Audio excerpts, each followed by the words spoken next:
కేంద్ర ప్రభుత్వ ఆధ్వర్యంలో 1100 కోట్ల రూపాయల వ్యయంతో దేవరపల్లి ఖమ్మం గ్రీన్ఫీల్డ్ హైవే నిర్మాణం 2024 సెప్టెంబర్ నెలాఖరుకల్లా పూర్తవుతుందని అన్నారు దగ్గుబాటి పురంధరేశ్వరి. ఏలూరు జిల్లా జంగారెడ్డిగూడెం పర్యటనకు వచ్చిన ఆమె గ్రీన్ఫీల్డ్ హైవే నిర్మాణ పనులను పరిశీలించారు. అక్కడి నుంచి ర్యాలీగా జంగారెడ్డిగూడెం బయలుదేరిన ఆమెను ఆర్టీఓ కార్యాలయం వద్ద ధర్నా నిర్వహిస్తున్న అంగన్వాడీ వర్కర్లను ఆపి వారి సమస్యలు తెలుసుకున్నారు. అంగన్వాడీల సమస్యలను కేంద్ర ప్రభుత్వం దృష్టికి తీసుకెళ్తారని వారికి హామీ ఇచ్చారు.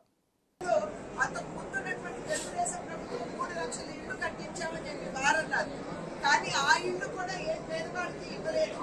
ఇప్పుడు ఈ ప్రభుత్వం ఎన్నేళ్ళు కట్టిందో ఒక శ్వేతపత్రం ఈ రాష్ట్రంలో ఉన్నటువంటి పేదవాడికి వారు ఇవ్వాల్సినటువంటి బాధ్యత ఇవాళ వారి మీద ఉన్నది అని చెప్పి నేను తెలియజేస్తున్నాను. నాణ్యత లేనటువంటి మద్యాన్ని పేదవారికి అందించి డబ్బులున్న వాళ్ళు నాణ్యత కలిగినటువంటి మద్యాన్ని కొనుక్కోగలరు.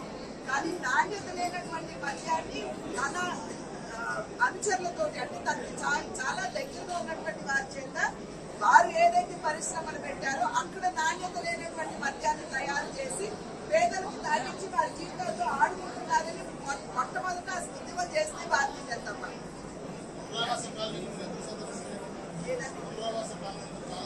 పునరావాస కాలనీలు సందర్శించడం కాదు, ఆ ప్రాంతం అంతా కూడా మేము తిరిగి చూసొచ్చాం. బహుశా మీరు కవర్ చేయలేదండి. సోమీదాస్ గారు మేమందరం కూడా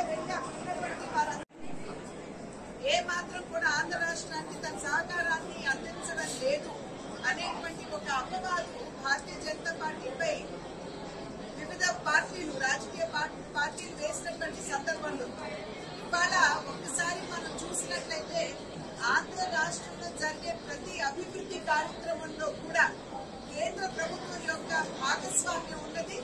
అధిక ఫండ్స్ ఆ డెవలప్మెంట్ వర్క్స్ కి సంబంధించి కేంద్ర ప్రభుత్వమే ఇస్తున్నది అనేటువంటి విషయాన్ని ఈ వీడియో కనుక నచ్చినట్లయితే please like and share and subscribe.